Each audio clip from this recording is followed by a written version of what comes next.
I'm Lindsay Cordery-Bruce. I'm the relatively new Chief Executive of the Wales Council for Voluntary Action.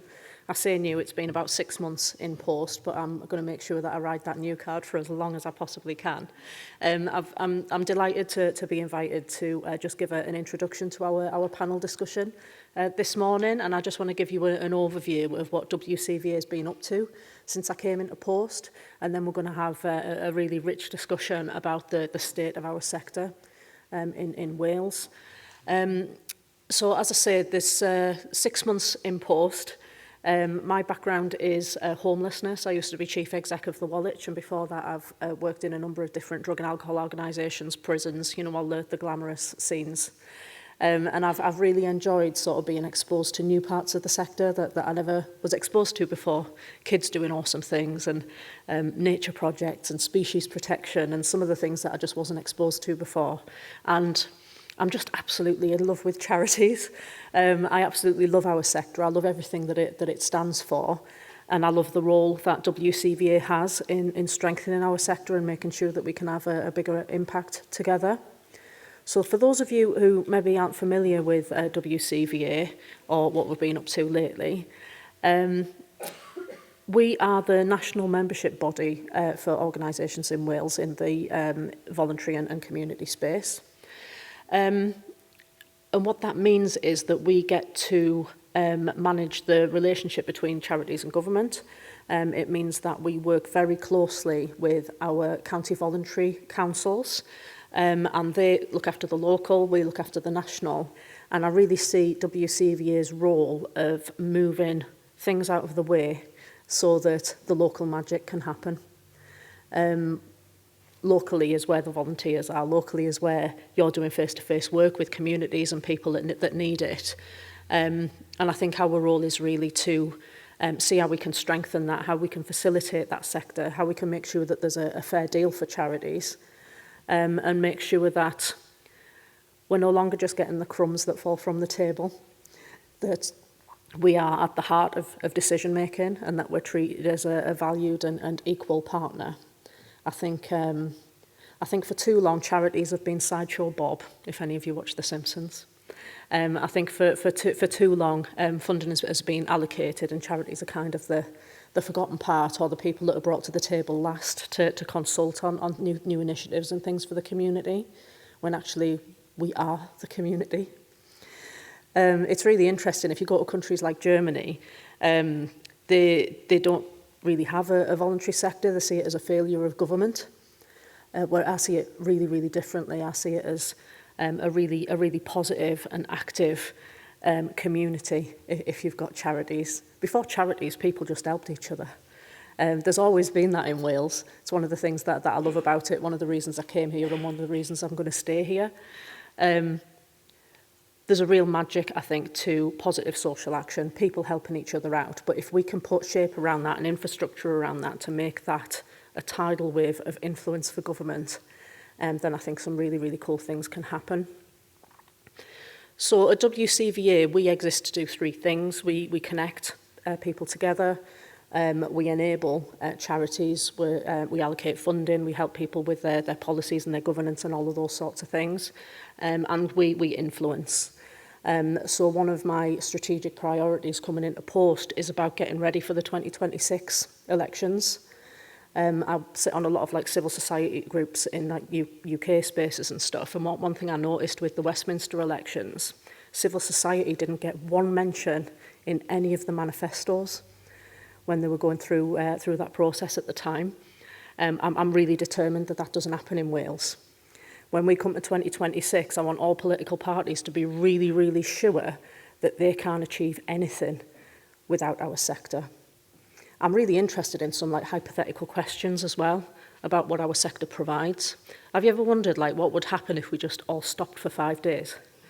We wouldn't because there'd be safeguarding implications and actually people would die and stuff. We'd never do that. When the chips are down, we step up, and we always have and we always will. But have you ever wondered what would happen? I'm really looking forward to seeing if I can play with that data. I don't know how I'm going to do it yet, but I want to see what the implications would be if the whole voluntary sector just stopped for 5 days. We're having some really interesting discussions about the implications of the new budget announcement. We are urging Welsh Government and any of the decision makers to look at closely what this means for charities. It's been really hard to model it, though. It needs people cleverer than me to do the maths, because some of the really tiny charities are going to be better off. But for our bigger charities, it's disastrous. We've got charities telling us about a new £250,000 deficit that they're going to have. And it's not just the impact that has on redundancies in our sector and things like that. It's about what the onward social impact is, which is a hell of a lot more expensive. So I think it's time for our sector to raise their voices a little bit. I think badassery is required, actually. I think for too long it's been, it's all right, the third sector will sort it out. We'll cut your money, but we still expect you to deliver the same stuff. I think we've innovated our socks off for decades, and I don't think there's any stretch left. So I think there's some very grown-up conversations to be had about at what point does the charity sector say, sorry, we can't do that safely. At what point does the charity sector say, no, we want to be around the table earlier. We want to be part of the inception of discussions and the creations of community solutions, because we are the community. We're really lucky that we have a Welsh Government third sector unit that gets it and gets what we're trying to do.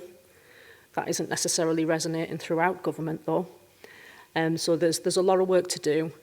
And through our networks at WCVA, I'm really up to the challenge for making our voices heard, right from the smallest community group, the dad running a football team, right through to some of our big giant charities. So at WCVA, we are very fortunate to work with our county voluntary councils. There's 19 organisations as part of that partnership. It isn't always easy, but it is bloody worth it. We are the envy of the rest of the UK. The rest of the UK are watching Wales, going, oh, I wish I had that volunteering infrastructure. You might have heard on the grapevine about a new covenant that's been announced from Westminster. Very biblical language, but it means a commitment. So the covenant is about the intent for a new relationship between the third sector and government. And there's principles for equality, for full cost recovery, and all these things that are really, really open true. It's really nice having two governments that are talking to each other. That makes my life a lot easier. And I've heard a lot of nice words before, and I'm really, really hoping that these nice words turn into some great action for our sector, and for us to get some of the things that we've been campaigning for literally for decades for some of us in the room. So I'm quite excited about what this new covenant might mean for Wales. And some of what it means is looking at what we're already doing really, really well, and looking at how some of the other nations and our sister organisations can learn from that. Third Sector Support Wales with our CVCs isn't our only network. We also have our Third Sector Partnership Council. So that's like 25 different representatives of networks from across Wales. There's so many networks, I can't count them all. But what we do is we bring all that collective intelligence together, and that informs meetings with ministers and things like that. Since I've come into post, I don't think Third Sector Support Wales and the TSPC talk to each other enough. So I want to put that on steroids. That's one of my first priorities, so that it's really, really clear what information needs to go up through those networks into government, so everyone's really, really clear what it is that the sector's asking for. So they're among my very sort of early thoughts and early priorities for the sector.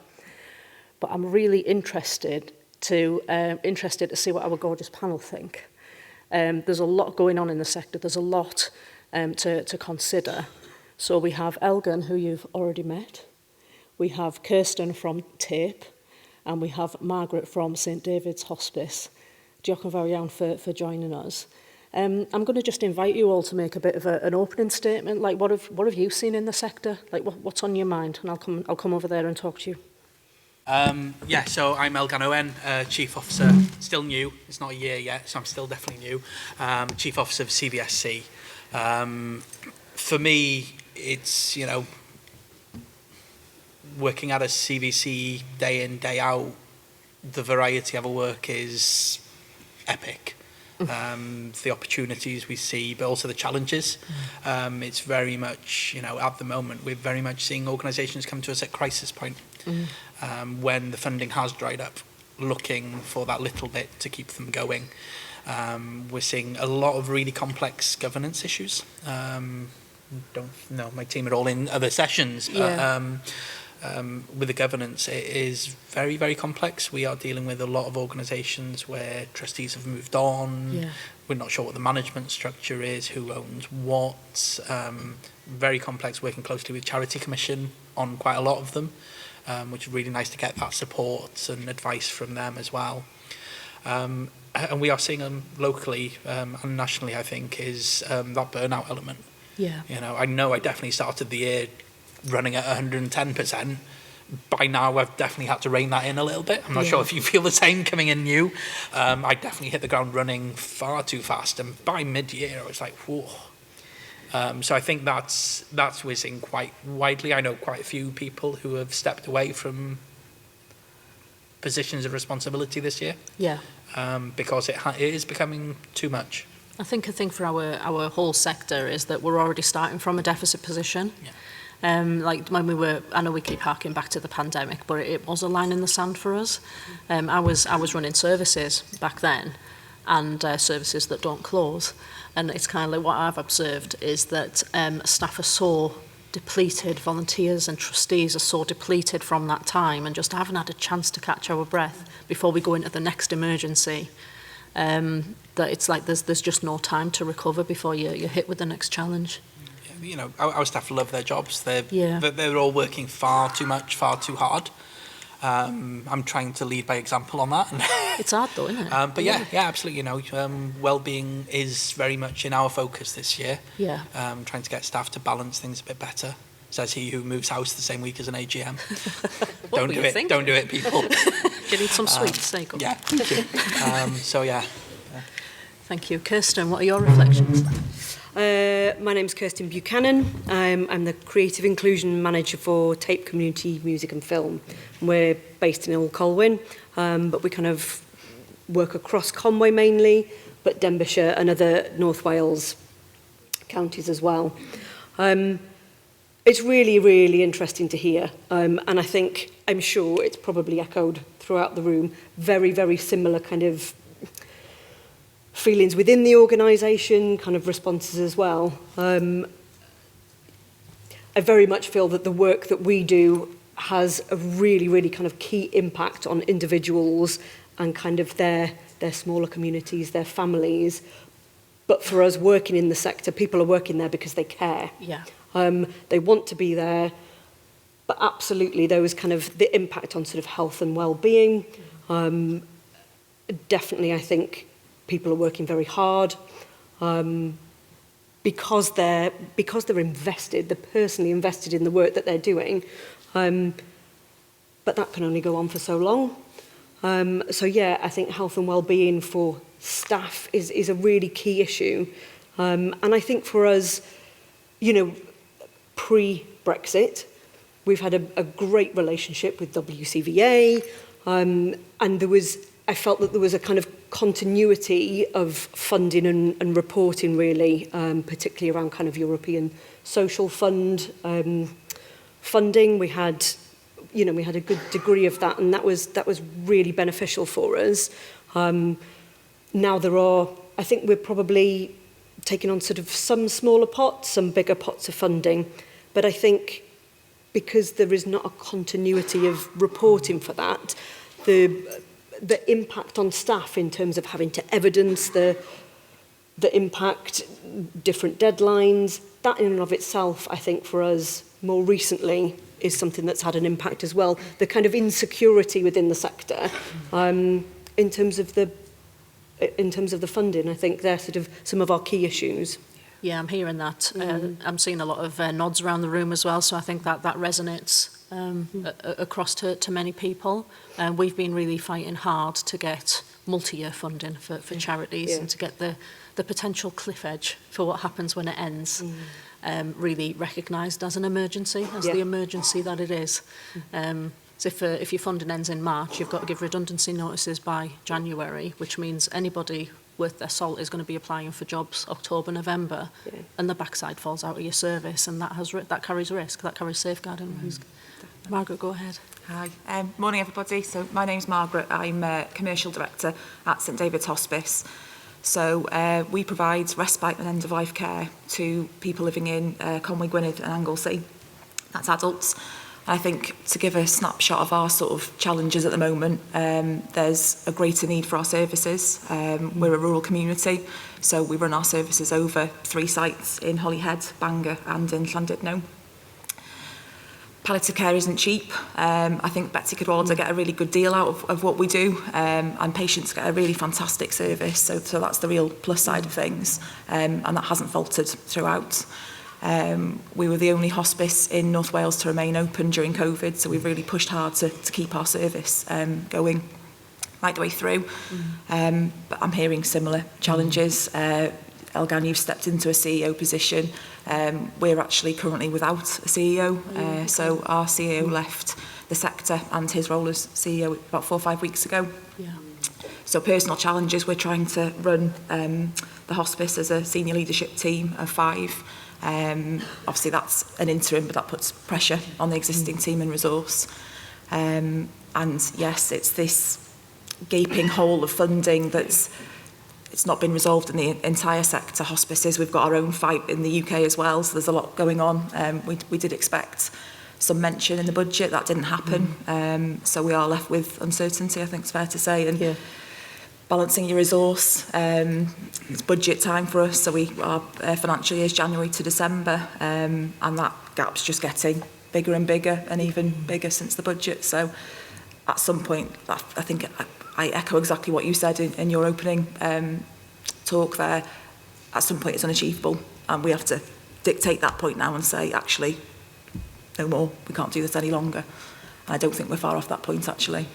Yeah, that's really interesting to hear. And we're expecting an announcement on the 10th of December for the Welsh budget. We know that that's going to be another 1-year budget. Yes, it's going to be reviewed in the spring, but it doesn't help us much, does it, when it's such short-termism? How are you supposed to plan? How are you supposed to strategize? How are you supposed to work with others?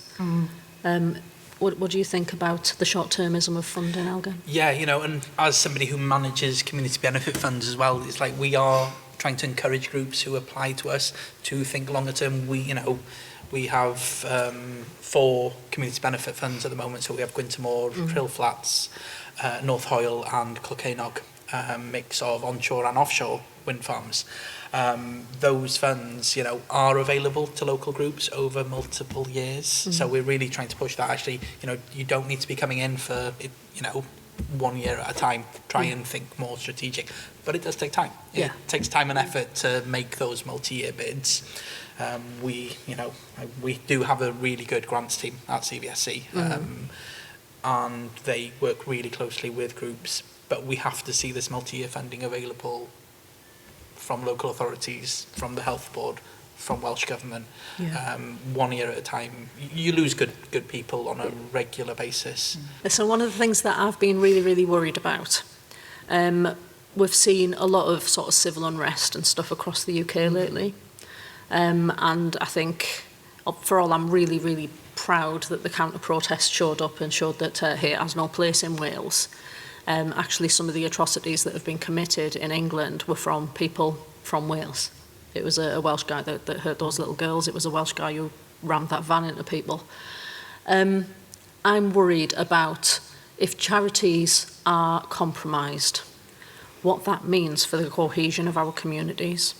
So if you look at evidence from countries like Africa, Brazil, Mexico, places that deal with civil unrest routinely, it's social injustice and it's poverty that drives that sort of ideology and that sort of violence. So for all people might say, arts, Kirsten, that's just a nice to have, isn't it? What does that, what do you think about that? Because I'm really worried about opportunities for communities to come together, to connect, and actually if you don't belong anywhere, you find somewhere to belong. And that could be a hate group or it could be an art group. Yep. Do you have any thoughts on that? It's funny. It's one of the conversations we were having on the table. Was it? I wasn't even listening this morning. what we provide in terms of our sort of activities for people, people get out of coming along to tape a range of different things, and it's different for different people. For a lot of people who come, they come along because they haven't found something that works for them somewhere else. Okay. So the medium might be creative, but I think what they actually get out of that activity has a huge knock-on impact for them personally, and for their sort of families and then kind of broader communities. But it is that sense of belonging. It's a development in kind of confidence. It's a development in sort of skills, almost by stealth really, through doing something that's fun. Seems quite simple, but in a world that feels kind of, there are big problems that you might feel that you've not got any control over, there are weighty things going on. To come, to be able to meet people, to enjoy yourself, to produce something, and have that out in the world, to have worked as a team, all of those kind of seemingly smaller or more kind of soft skills has a real impact on people. You know, we had somebody in yesterday who was absolutely distraught. They felt isolated. It was terribly sort of sad to see, but they'd stayed for the whole day. And by the end of the day, they were chatting with people, they were engaging in activities that they'd never done before. It was huge for them, you know, and potentially sort of life-saving. And I don't say that lightly. But that's a big responsibility for a small organisation where this person has sort of, we don't know the reasons, but has kind of fallen through the gaps elsewhere. But what charities and other third sector organisations offer is that stuff that they don't find anywhere else, and it's important work.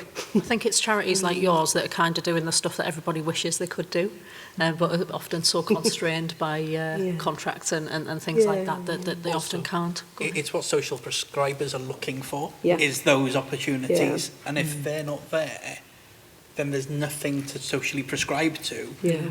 And those people stay within the health system and need it. Yeah. It just puts more added pressure on local Yeah. authorities, social care, and the health board. And absolutely, we see on a regular basis people who, because they have been isolated, are then they're looking kind of online, and it's a difficult world to navigate, and to support them to kind of have discussions around that, but also for people to be able to meet other people who are different from them, and to just engage in that kind of in community really is key to challenging some of those things and supporting a different view. We are definitely the glue that holds the community together, and thank goodness for the three of you and what you're offering. I am really concerned that some charities are seen as nice to have when actually they're absolutely essential. The data shows us that if we can prevent one suicide, that saves the public purse £1.2 million by the time you've looked at inquests and all the things that sit around it, loss of earnings to the family. I wonder how many lives have been saved through something that seems as simple as art, but actually as an addiction specialist. People need something to change for. Life's got to be worth living, and when you take the drugs away, sometimes there's nothing left. So finding that joy in something is pivotal to avoiding things like civil unrest in the future. But I don't always think that link has been made, and I don't think there's enough evidence, Wales-based evidence, to make that case. Do you have any reflections on that, Margaret? I do. I think part of hospice care actually is the creative side of things, and actually meeting the needs of people socially, mentally and physically. So there is a very holistic approach to that. Yeah. One of our biggest success services is actually our art therapy. So we do a lot with creative therapy to try and draw out emotions and people's needs and things in a different way. So that's what makes us quite unique and special. But those services aren't seen as core. They are nice to have. So we're running our marathons and we're doing our cake bakes and all that sort of stuff to fund quite a crucial service. So I sort of echo what you're saying there. And I think for us generally, talking about somebody that comes in to hospice care, quite anxious, stressed. It's the unknown. It's a hospice, so that word resonates with people in a certain way, doesn't it? But actually we've proven through pilot groups and different ways of approaching our services, we can give people a really, really good end-of-life journey through day service, through at home, and then through possibly inpatients.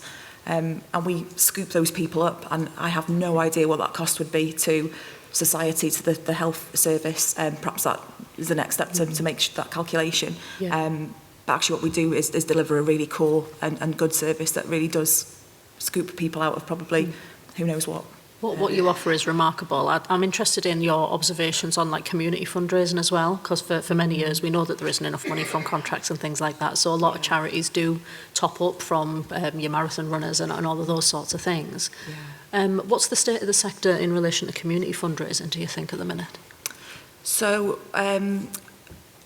so our core funding is just 24%. Our turnover is 6.2 million. So the rest is very much reliant on community fundraising, whether that's direct donations, whether it's through challenge events, cake bakes, regular giving through our lottery, buying second-hand goods in our retail stores. The majority of our income is actually based on community donations.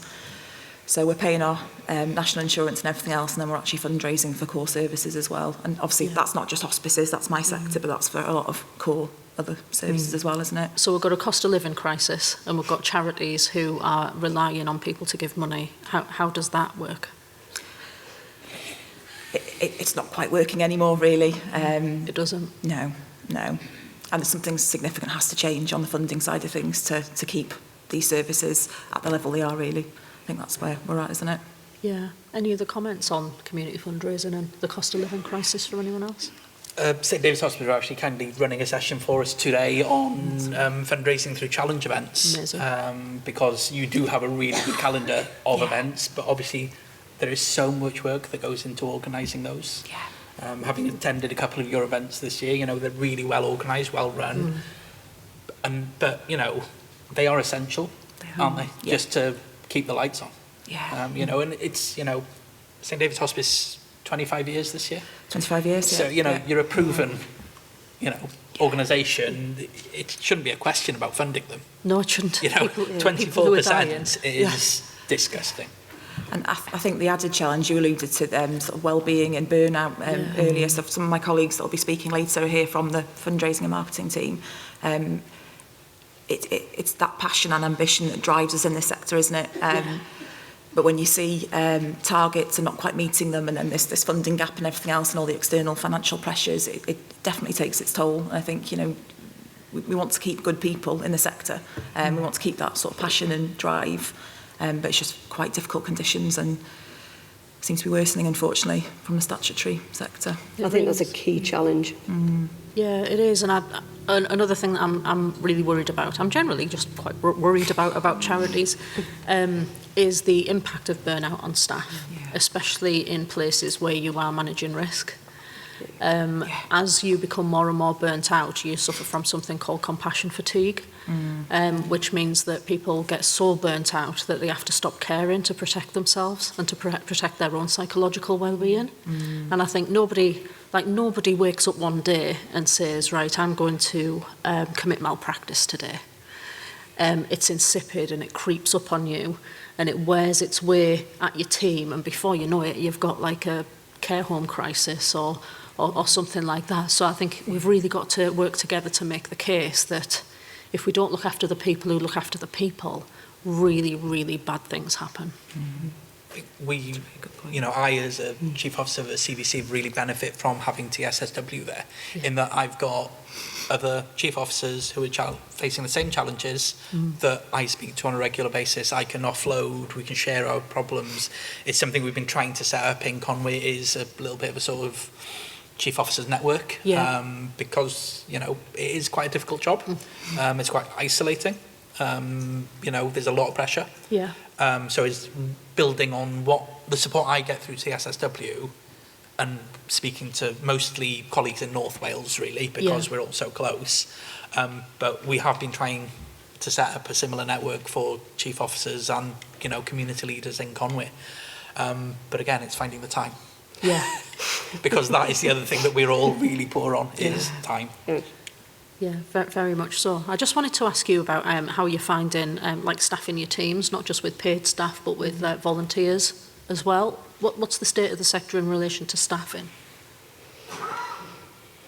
Start with me. Go ahead. Yeah, we are...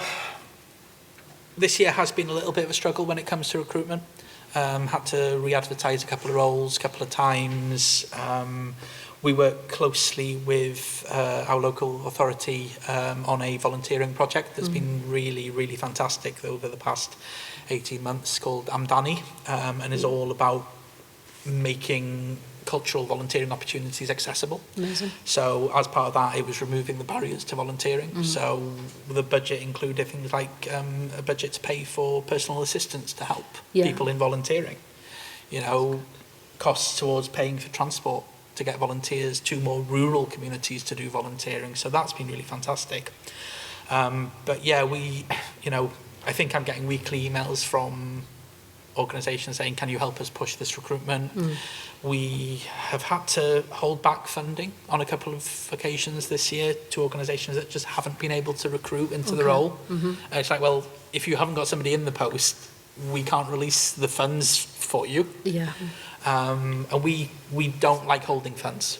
You know, my job is to get this money out to local groups. It's not to sit on it. It's, you know... We never give money back. Yeah. We don't like giving money back. You know, we're in a privileged position to be managing private money as well, so that's a really nice situation to be in. But, you know, we are just trying to get it out there. But, yeah, it is a weekly conversation I'm having from people going, I can't recruit. Yeah. Or somebody else has left. Or, you know, like you said in your opening remarks, you know, you're in the last 3 to 6 months of your funding and that staff member is already looking for another job. Yeah. So even if they haven't left, they have left a little bit already. Yeah. Okay. And any other observations on the staffing? I think I would probably echo really some of the points that Elgan's made. We have volunteers, and I'd also like to say that Danny Conwy have been brilliant. Awesome. Really, really brilliant. I think for us, having the capacity to properly support volunteers is an issue. Yeah. We do use volunteers, we use volunteers regularly, but as a kind of small staff team, we need to make sure that any volunteer's experience is meaningful, worthwhile, and it's properly supported. Yeah. You know, and it has a time impact on the rest of the staff, and the same really in terms of kind of staff fatigue. I think the kind of cost of living crisis, the various impacts that we've talked about around funding, reporting, etc. Sometimes it's a small factor in and of itself, but I think kind of it's cumulative. Yes. And it all adds up. But yeah, I would say we're in a similar position. Okay. Is it the same in the hospice sector? I think it's probably a different slant actually in the hospice and probably hospices. We have quite a very stable sort of loyal volunteer workforce, and that's quite possibly due to the nature of why people come to volunteer in the first instance. It alleviates loneliness. People are on their own, so they have a structure to their week by volunteering for something like the hospice, and that obviously close cause-related reason as well. Our challenge, or our positive challenge, for next year is to develop our volunteer workforce, different skill mixes and things. So we'll delve into that a lot more. With that, we need resource to do it. So that's the next step. I think on the staff recruitment side, one of our challenges that continues to bubble is that our biggest competitor, if you like, recruitment-wise, is Betsy Cadwallader. Betsy Cadwallader offer certain conditions and things for staff members that we're not able to match. Got it. And the more and more the sector or the healthcare setting develops and increases and evolves, we're getting left behind as part of the charity world. So those gaps are becoming bigger, and I think there will come a point again where people make decisions that actually I can't sustain my own life by working for a charity, so I'll therefore go to the health sector. So that's an ongoing bubbling challenge. But that said, we have such passionate people that they tend to stay. So at this point in time, it's not a current issue, thankfully. Brilliant. I did notice that when I was in the homelessness sector, our biggest sort of competitor for staff was Aldi's. Right. Yeah. And they're going to offer you a loads better employment package, and no one's going to pin you against a wall. So I can totally see why we are seeing staff leaving the sector, not only because we're taking too much, but also because we just can't compete as employers with our competitors. And it used to drive me mad when you'd spend thousands training somebody and then they get pinched by a local authority or by a health board. I think there should be like a football transfer fee for staff that have been trained by the voluntary sector, so that we can recover some of that cost. All in favour? Yeah.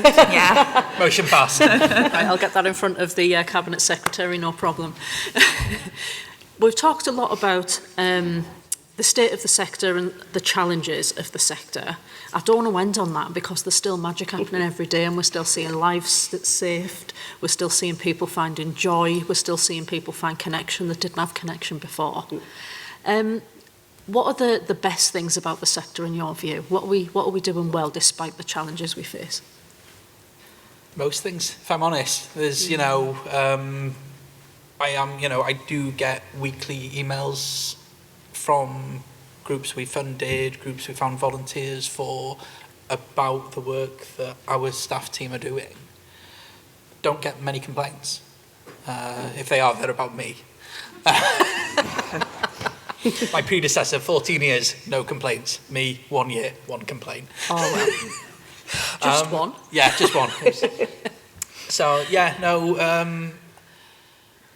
I think that thinking outside the box is being able to respond very, very quickly to changing circumstances that larger and statutory bodies can't do.